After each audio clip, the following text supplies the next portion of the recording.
Bonjour à toutes et à tous, ici Sunrek et aujourd'hui on débriefe un petit peu la conférence Apple. Alors dans cette conférence il y a eu les iPhones bien entendu qui ont été présentés. Comme les rumeurs on en attendait 4, il y en a eu 4, mais il y a aussi la petite nouveauté qui est arrivée avant les iPhones en introduction, le HomePod mini. Alors le HomePod mini c'est un tout petit HomePod qui va coûter 99 $, vraiment pas cher pour ce que c'est. On va bien sûr pouvoir en mettre deux pour les avoir en stéréo. Il y a une nouvelle fonctionnalité qui fait son apparition qui s'appelle Intercom. En gros, vous pouvez laisser un message, genre dit à tout le monde que le manger est prêt. Et tous les appareils Apple et tous les autres HomePod dans la maison vont pouvoir retransmettre le message à toutes les autres personnes de la maison pour dire que le manger est prêt. Au niveau de ce HomePod mini, la précommande se passe le 6 novembre et la livraison le 16 novembre. Passons maintenant au sujet principal. Alors je vais d'abord parler des iPhones qu'on a l'habitude de voir, donc le 12, le 12 Pro et le 12 Pro Max, et ensuite je parlerai de la petite nouveauté. L'iPhone 12 reprend, comme tous ses autres copains, le design de l'iPhone 4. C'est de l'acier assez carré, personnellement moi j'adore ce nouveau design qui change un petit peu de ce qu'on a. Il sera disponible en plusieurs couleurs, en noir, en blanc, en rouge, en vert et cette nouvelle couleur, le bleu qui est juste magnifique. L'écran ne sera plus LCD mais bien OLED, enfin un écran OLED sur les iPhones d'entrée de gamme on va dire, de milieu de gamme plutôt. Un écran comme l'appelle Apple, Super Retina XDR. Waouh. On reste toujours sur l'écran. L'écran d'ailleurs a été renforcé, c'est-à-dire que vous pouvez le faire tomber plus de fois, il va moins se casser qu'avant, il est plus solide. On a bien sûr la puce A14 Bionic, qui est une puce d'Apple surpuissante, vraiment. Petite nouveauté qui est cette fois-ci aussi sur tous les iPhones, c'est le MagSafe. Le MagSafe c'est quoi? C'est simplement un aimant au dos de votre iPhone. Vous pourrez recharger l'iPhone grâce à cet aimant, coller des petits accessoires, c'est franchement assez sympathique. Côté capteur photo, on en a deux. Un grand angle et un ultra grand angle, tous deux de 12 mégapixels. On reparlera dans une autre vidéo de la photo et de la vidéo qui a été vraiment bien améliorée. Et je le redirai, mais tous les modèles sont bien sûr en 5G. L'iPhone 12 Pro maintenant.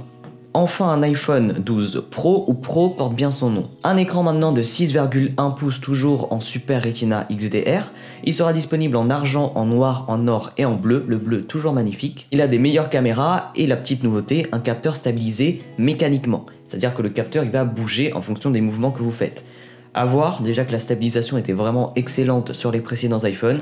Alors là, ça peut que être mieux. Toujours côté photo vidéo, il peut filmer en 4K 60 images par seconde, ça rien de nouveau, mais cette fois-ci en Dolby Vision HDR. C'est une qualité vidéo en gros qui est ouf pour ceux qui n'y connaissent rien. On a 3 capteurs photo, un grand angle de 12 mégapixels, un ultra grand angle et un téléobjectif de 52 mm. Pour la photo, on a une nouvelle fonctionnalité qui s'appelle Apple Pro RAW. Ça va parler aux photographes. En gros, on va pouvoir avoir les données brutes du capteur pour mieux les retoucher après. Et ça, franchement, c'est excellent. Il est aussi IP68 et côté capteur photo, ce que j'ai oublié de vous dire, c'est le capteur LiDAR. Le LiDAR, j'ai déjà expliqué ce que c'est dans ma vidéo sur l'iPad Pro. En gros, si vous voulez savoir un petit peu, ça va permettre d'améliorer la réalité augmentée et ça va permettre aussi, pour le cas de l'iPhone, d'améliorer l'autofocus, d'avoir un autofocus plus rapide. Il sera disponible le 16 octobre en précommande et livré le 23 octobre. Ça, c'est pour le 12 et le 12 Pro. Les autres, on verra après. Et il sera bien sûr annoncé au prix de 1159 €. Passons maintenant au 12 Pro Max. Le 12 Pro Max, pas grand chose qui change. Un écran de 6,7 pouces, il est immense. On a cette fois-ci des meilleurs objectifs photo et vidéo, à ce qui paraît. Donc c'est intéressant de voir que il y a quand même une amélioration entre le 12 Pro et le 12 Pro Max et il sera disponible au prix de 1259 €. La petite nouveauté, c'est le cas de le dire, le 12 mini. C'est un tout petit iPhone de 5,4 pouces et rien ne change avec le 12. On a exactement la même chose que le 12 mais en plus petit. C'est cool parce que maintenant, les constructeurs ont tendance à aller vers la course au plus grand téléphone.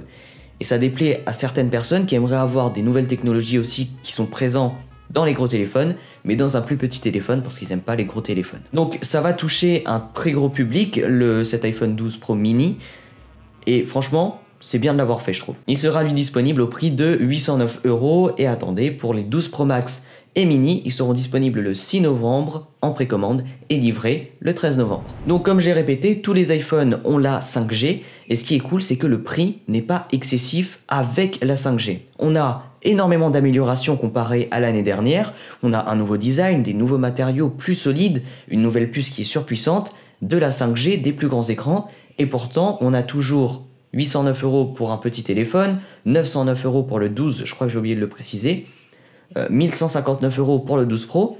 Les prix ne sont pas excessifs. On s'attendait à des prix excessifs, et ben là c'est la bonne surprise et je pense que c'est la meilleure surprise qui a été faite lors de cette conférence. En tout cas, j'ai prévu de faire une petite vidéo pour comparer l'iPhone 11 et l'iPhone 12, lequel acheter, et franchement il y a eu énormément d'améliorations et pour le prix, je vous laisse deviner, mais j'en ferai une petite vidéo. En tout cas, voilà le récap de cette conférence Apple. J'espère que ça vous a plu. N'hésitez pas à vous abonner, à mettre un petit commentaire. Dites-moi ce que vous en pensez, si vous allez acheter un nouvel iPhone. En tout cas, c'était Sunrek. Bye tout le monde.